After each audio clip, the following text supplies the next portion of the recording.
4G school کے on line طرز تعلیم میں آپ تمام کا استقبال ہے۔ چھٹی جماعت تاریخ اور شہریت۔ آج ہم پڑھیں گے شہریت کا سبق نمبر 1، ہماری سماجی زندگی۔ اس ویڈیو کو شروع سے آخر تک مکمل دیکھیں۔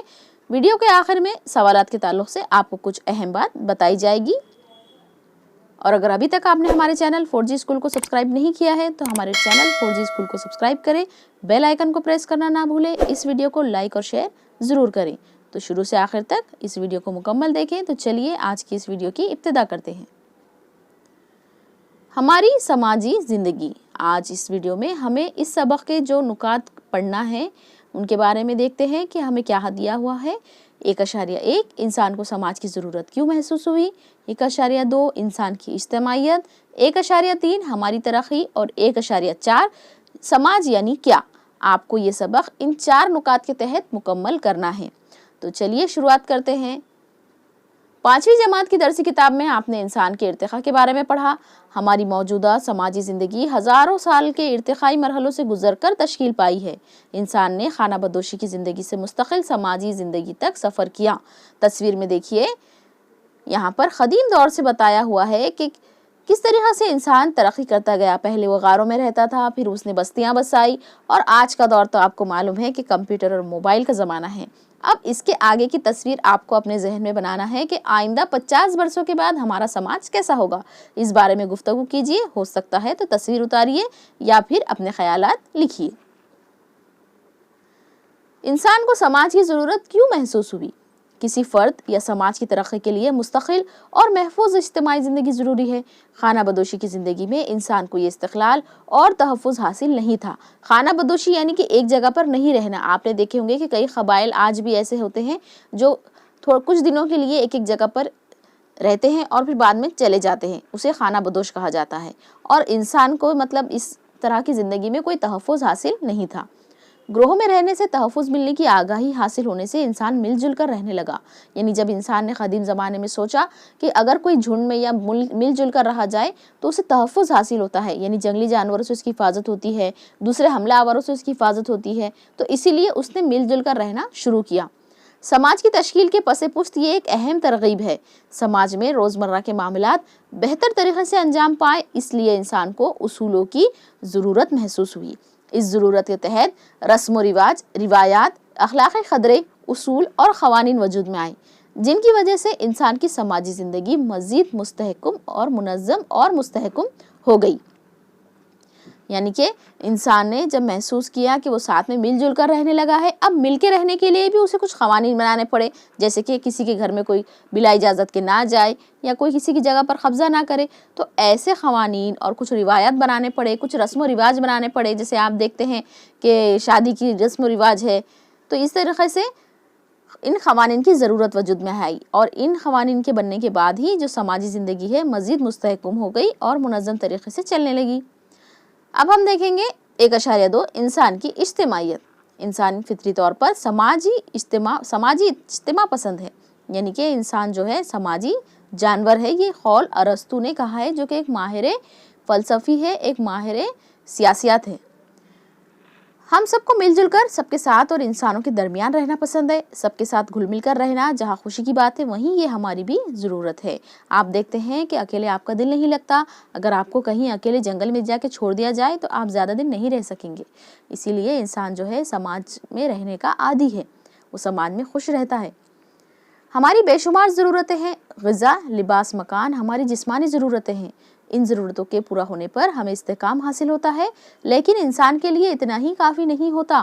ہماری کچھ جذباتی اور ذہنی ضرورتیں بھی ہوتی ہیں۔ مثلاً تحفظ کا احساس ہماری جذباتی ضرورت ہے۔ ہمیں خوشی حاصل ہوتی ہے تو ہمیں لگتا ہے کہ کسی نہ کسی سے اس کا ذکر کیا جائے۔ غم ہو تو محسوس ہوتا ہے کوئی نہ کوئی ہمارے ساتھ ہو۔ ہمیں خاندان کے افراد، رشتہ دار، دوستوں اور سہیلیوں کی صحبت اچھی لگتی ہے۔ ان باتوں سے ہمارا سماجی رویہ اور برتاؤ ظاہر ہوتا ہے۔ جیسے کہ ہم نے آپ کو کہا کہ انسان اکیلا نہیں رہ سکتا، آپ کو بھی اپنے سہیلی یا دوستوں کی یاد آ رہی ہوگی۔ اسی لیے انسان کو جو ہے افراد اور رشتہ دار اور کوئی نہ کوئی ایسا انسان ساتھ میں چاہیے جس سے وہ اپنی غم اور اپنی خوشی جو ہے اس کے ساتھ بانٹ سکے۔ آپ جانتے ہیں کہ غذا، لباس، مکان، تعلیم اور صحت ہماری بنیادی ضرورتیں ہیں۔ समाज के अफराद की मेहनत और उनकी हुनरमंदी की वजह से चीज़ें तैयार होती हैं। तालीम और सेहत से मुताल्लिक़ खिदमात सहूलियात की बुनियाद पर हम बाइज़्ज़त ज़िंदगी गुजार सकते हैं। ये तमाम बातें हमें समाज में मिलती हैं। तरह तरह की सनतों और पेशों से हमारी ज़रूरतें भी पूरी होती हैं। मसलन पढ़ाई के लिए हमें दरकार किताब की ज़रूरत होती है, किताब के लिए कागज़ दरकार होता है, कागज़ साजी, तबाअत और जिल्द साजी वगैरह पेशों और सनतों को तरक्की हासिल होती है। कई अफराद का इसमें हिस्सा होता है। समाज में तरह तरह के पेशों की वजह से हमारी ज़रूरतें पूरी होती हैं। इन्हीं पेशों की वजह से हमारी सलाहियतों और हुनरमंदियों की तरक्की होती है। समाज में बुनियादी ज़रूरतें पूरी होती है। तहफ़्फ़ुज़, हौसला अफजाई, तारीफ़ व तहसीन और मदद वगैरह के लिए हम एक दूसरे पर मुनहसिर होते हैं। इसीलिए हमारी समाजी ज़िंदगी एक दूसरे पर मुनहसिर होती है। आप इस पैराग्राफ में ये बात समझ सकते हैं कि आप देखते हैं कि मुख्तलिफ पेशों से लोग वाबस्ता हैं। सुबह उठने से लेकर रात को सोने तक हमें मुख्तलिफ चीज़ों की ज़रूरत होती है, जैसे कि दूध हो गया, खाना हो गया, किराना है, पढ़ाई है।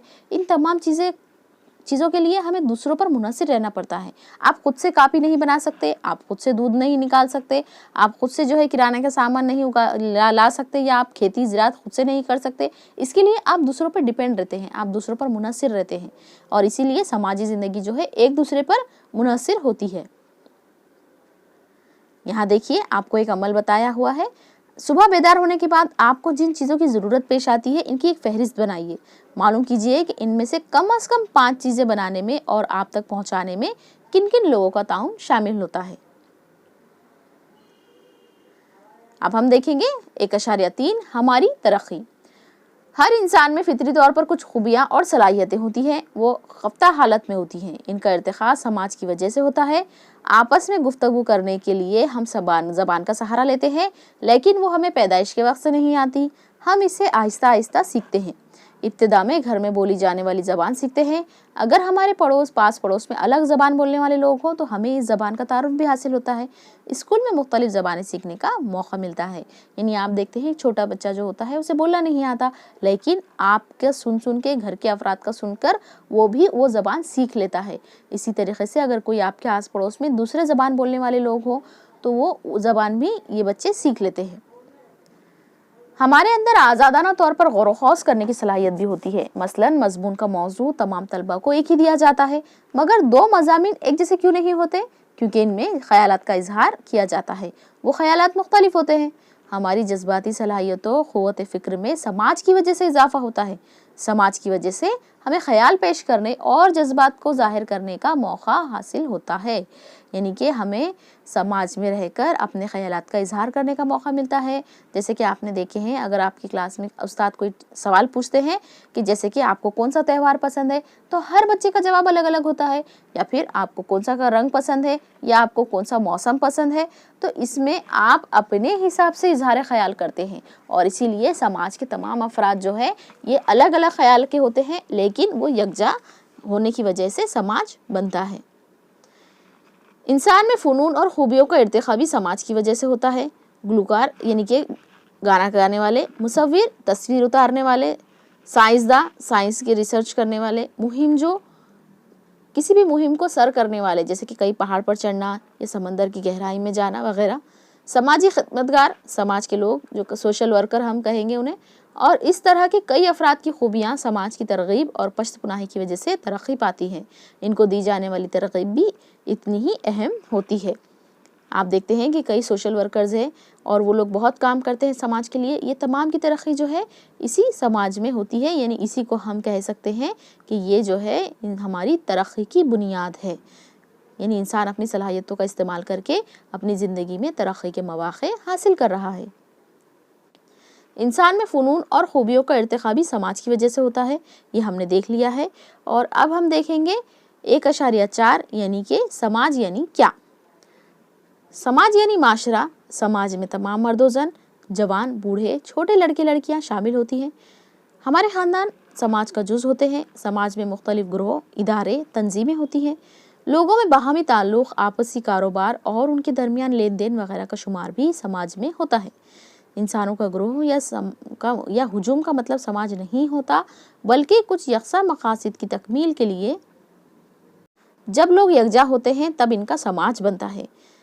ग़िज़ा, लिबास, मकान, तहफ़्फ़ुज़ जैसी ज़रूरतों की तकमील के लिए समाज को एक मुस्तक़िल नौइयत का निज़ाम तश्कील देना पड़ता है।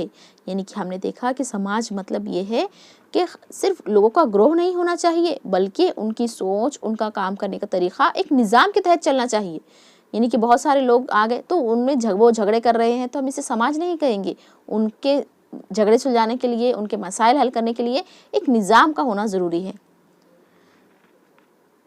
ऐसे निज़ाम के बगैर समाज के रोज़मर्रा के मामलात अंजाम नहीं दिए जा सकते। समाज के वजूद को बरकरार रखने के लिए एक निज़ाम का होना ज़रूरी है। मसलन ग़िज़ा की ज़रूरत पूरी करने के लिए ज़राअत ज़रूरी है। ज़राअत से मुतालिक तमाम उमूर अंजाम देने के लिए मुख्तलिफ इदारे क़ायम करना पड़ते हैं। ज़राअत के औज़ार बनाने के लिए कारखाने, किसानों को क़र्ज़ देने के लिए बैंक और पैदाशुदा माल के लिए मंडी जैसे बड़े बड़े इंतज़ामात करने पड़ते हैं। ऐसे कई इंतज़ामात की तकमील पर समाज मुस्तहकम और पायदार बनता है। अगले सबक में हम भारतीय समाज के तनूज़ से मुतारिफ़ होंगे। यानी कि इस सबक में हमने देखा कि अगर ज़राअत का पेशा हम लेते हैं तो उस ज़राअत के तहत भी बहुत सारे अलग अलग पेशे जो जुड़े होते हैं, जैसे कि औज़ार लाना पड़ेगा किसान को, बीज लाना पड़ेगा किसान को, पानी के इंतज़ाम के लिए उसे पानी के कारोबार में जाना पड़ेगा। यहाँ यानी कि कोई भी एक चीज़ करने के लिए कई सारे इदारों की मदद लेना ज़रूरी होता है। इसी को निज़ाम कहते हैं और ऐसे निज़ाम के बगैर हम रोज़मर्रा के मामलात अंजाम नहीं दे सकते। जैसे कि आप देखते हैं किराना दुकान की मिसाल ले लीजिए। किराना दुकान पर सामान पहुंचाने के लिए हमें मालगाड़ियाँ या ट्रक वगैरह की दरकार होते हैं। वो जहाँ से सामान लाएंगे तो उनकी फैक्ट्रियों की ज़रूरत होती है। फैक्ट्रियों में माल पहुँचाने के लिए दोबारा से हमें फिर किसानों का सहारा लेना पड़ता है। इस तरीके से जो है ये चीज़ें एक दूसरे से पूरी तरह से जुड़ी होती है और ऐसे निज़ाम को मुस्तक़िल नौइयत का होना और अच्छी तरह से काम अंजाम देना ज़रूरी होता है। अब हम देखेंगे, क्या आप जानते हैं पैदाइशी तौर पर सब इंसान बराबर हैं। इंसान होने के नाते सबका दर्जा यकसा है। भारत के आइन के मुताबिक क़ानून की नज़रों में सब बराबर हैं। आइन ने हमें यकसा मौक़े की ज़मानत दी है। तालीम, सलाहियत और हुनरमंदी का इस्तेमाल करके हम अपनी तरक्की कर सकते हैं। यानी कि तालीम के ज़रिए आप समाज में आला मकाम हासिल कर सकते हैं, अपने अंदर छुपी हुई सलाहियत और हुनरमंदी को भी ज़ाहिर कर सकते हैं। यहाँ इस सबक के तमाम नुकात आपके मुकम्मल होते हैं। हमने आपको वीडियो की इब्तिदा में कहा था कि सबक के आखिरी में आपको सवाल जवाब के बारे में रहनुमाई की जाएगी। तो आपको यहाँ पर खाली जगहों में लफ्ज़ लिखिए और एक जुमले में जवाब लिखिए, 2-3 जुमलों में जवाब लिखिए। इस तरीके से आपको 3 और इन मौक़ों पर आप क्या करेंगे, ये 4 नुकात के सवाल जवाब दिए हुए हैं। डिस्क्रिप्शन में लिंक दी हुई है, इस लिंक में आपको इन तमाम सवालों के जवाब हासिल हो जाएंगे। तो हमारे चैनल 4G स्कूल को सब्सक्राइब करें, बेल आइकन को प्रेस करें, इस वीडियो को लाइक और शेयर ज़रूर करें।